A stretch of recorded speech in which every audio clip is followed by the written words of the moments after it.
Ward was injured, and I won't tell you the whole story, I'll give you a few minutes, but Ward was injured in 2010 in Afghanistan. Like many of you all, he spent a couple of tours over there, handful or so, and came back with a moderate brain injury. One of the biggest changes in our lives was the fact that we went to a very outward-facing, very public-facing, very engaged family, to a family that completely pulled back and really didn't go out of our house. We didn't go much. Ward lost his eyesight. He's blind from the chest down and can't see from here to back. And any of you all that served or have been a first responder know that if you can't see what's around you, that's the first, like your spidey senses are going to go crazy. And so Ward's response to that was to shut down. And then our girls started shutting down. And our girls went from these like vibrant, outward-facing human beings to people that just wanted to be close to home and close to dad and keep everything under wraps. Somebody suggested a service dog. We were like, I don't know. So we said, let's dabble into this, and we took an animal that we already had and took it into professional training. Probably not the most ideal setting, but at that point in time, this was very new, and that's what we had access to in the world. So we used a professional training organization. They made him ADI certified, and Ward was given that dog. Within 2 months, our family was back out in the public. Ward had somebody he could trust to keep his blind spots cleared. He had something that he could trust to make sure that he wasn't stepping on anything. And it was about 4 months later that we went to Disney World for the first time again with our kids. Wow. And yeah. He's like, Yeah. Thank you, too. But that was something that had been brought. My girls they both live in Orlando now because they love Disney so much, and that was stripped from our family, us having that kind of experience, because Ward was constantly afraid he was going to step on a small child. And so the service animal allowed him to have that vision put back in his life through the means of this animal. We retired that one. We received our second one through an ADI unit. They've been a working team for about 10 years. And he was just retired. So we have to have large mobility dogs, and after about 10 years, the mobility dogs, just the hip structure and everything else, it becomes too much for them. And so we had to retire him from working about 6 months ago. So that was about 6 months ago. So that is why I'm involved with Canines for Service. Love the fact that, number one, ADI certified. That is huge.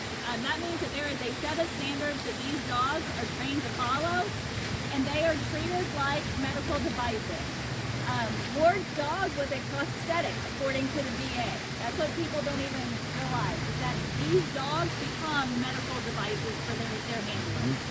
And that ADI certification is so important. The other thing that's really good and sets Canine for Service apart is our matching process. Many of our people are in wait for 2 years or longer, that they're waiting for a dog to be given to the handler, and that's because they're going through all of the matching personalities, making sure we're getting the right dog with the right personality that can do the right skills, and then they're targeting those skills. What is it that dog needs to do to be able to make that person succeed?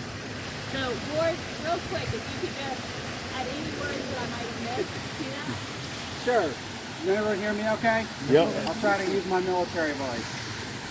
A little bit about myself. I grew up in upstate New York, north of Albany. Joined the Navy, spent 21 years of service before I got injured. I did 14 naval deployments with the Marine Corps. I did 8 combat tours, 2 to Iraq and 6 to Afghanistan. The last one was the straw that broke the camel's back with a brain injury. As many of you know, it's multiple concussive injuries, so you just keep your head down and keep driving forward until the wheels fall off.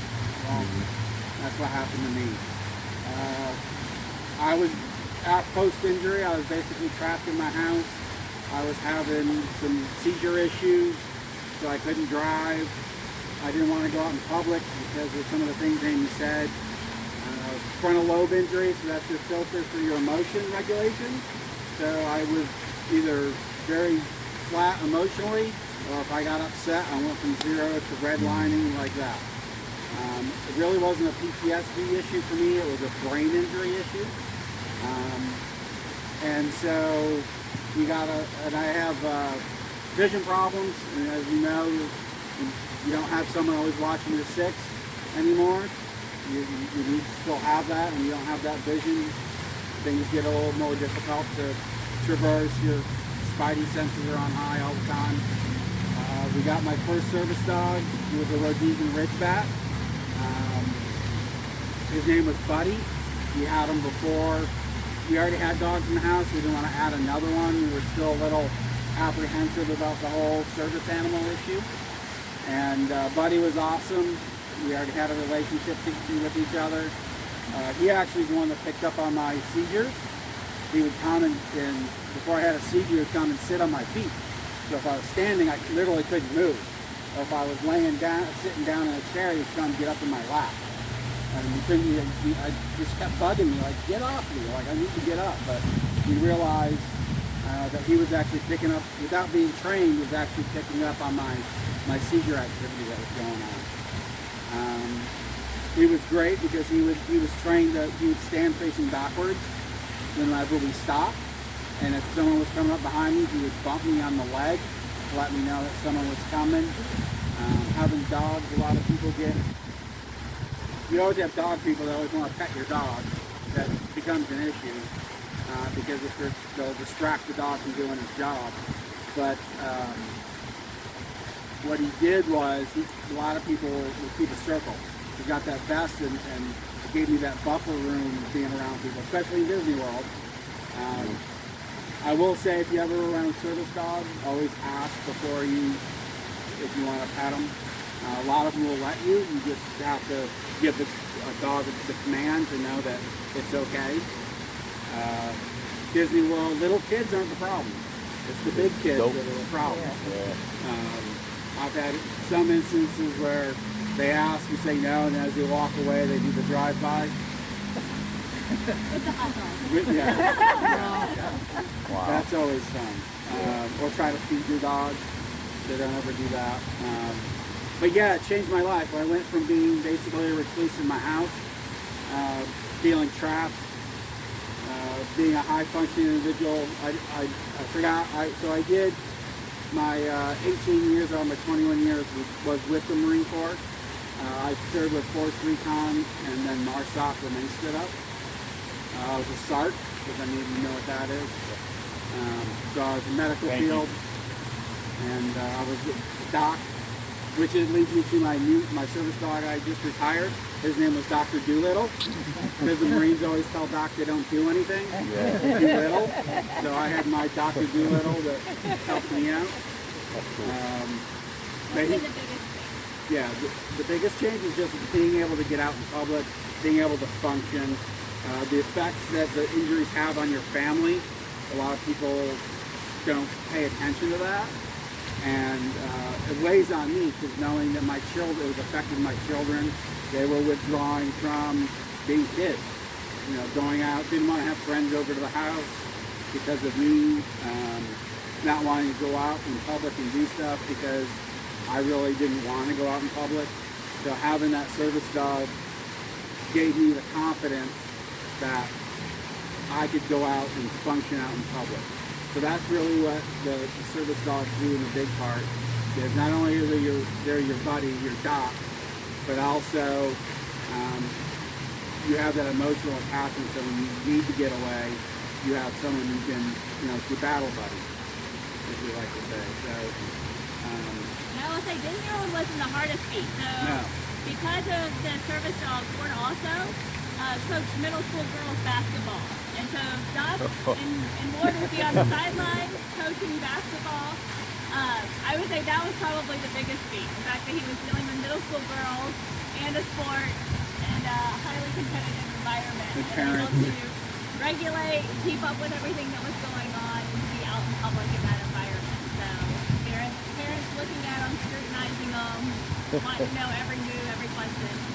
But the dog was there to make sure that he didn't have to worry about what was going on around him or alerts or anything else that he might have needed. So Yeah, I wouldn't be the person I am today if it wasn't for having a service. I would not be where I'm at and be as functionable as I am. Because of that, we thank you guys for what you're doing. Awareness is one of the biggest things that you can do for Canines for Service. We need the word spread out there that there's this little organization down in Wilmington that's doing this miraculous thing. We put between 8 to 10 pairs out every year. And that 8 to 10 pairs, just to give you guys an idea, is probably on the upwards of about, nowadays with food, boarding, everything else, it's on the upwards of about $25,000 to $30,000 per animal. Maybe even creeping up above that because of all of the work that has to go into these animals. So we thank you all. We appreciate organizations like yourself that come together to do things like this because nothing is too small. And now we have, what, 20-something, I'm looking around, probably about 20 more mouths that can spread the word for us. And we just ask that you keep talking about Canines for Service. Let people know what we're doing. Let them know the importance of it. We do serve all veterans. We do not just serve post 9/11 veterans, which in today's world, that's kind of funny. We're all about the same age. We know. At one point in time, there was within, now we're all pretty much post 9/11, but we do even have Vietnam era veterans that we serve. So we serve all veterans. That's another thing that makes it unique. Awesome. Thank you guys. Thank you. Appreciate you. Thank you. If you have any questions, feel free to ask.